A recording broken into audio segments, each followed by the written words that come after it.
Did you know that a trucking company can be profitable and still struggle to survive? Here's why. In trucking, expenses happen immediately. Fuel must be paid today. Drivers must be paid today. EMIs and maintenance must be paid today. But customer payments often arrive 30, 45, or even 60 days later. This creates a dangerous cash flow gap. Many fleet owners believe that more trucks and more revenue will solve the problem. But growth often makes the situation worse. More trips mean higher fuel costs, more driver payouts, increased toll expenses, and larger maintenance bills. All these costs happen now, while receivables continue moving slowly.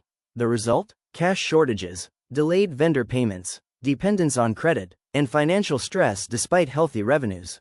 The strongest trucking businesses don't just track revenue. They track receivables, cash flow, working capital, and customer payment cycles. Remember this. Revenue creates activity. Profit creates value. But cash flow determines survival. Trucking businesses rarely struggle because trucks stop moving. They struggle when cash stops flowing. Master your cash flow, and you build a stronger, more resilient trucking business.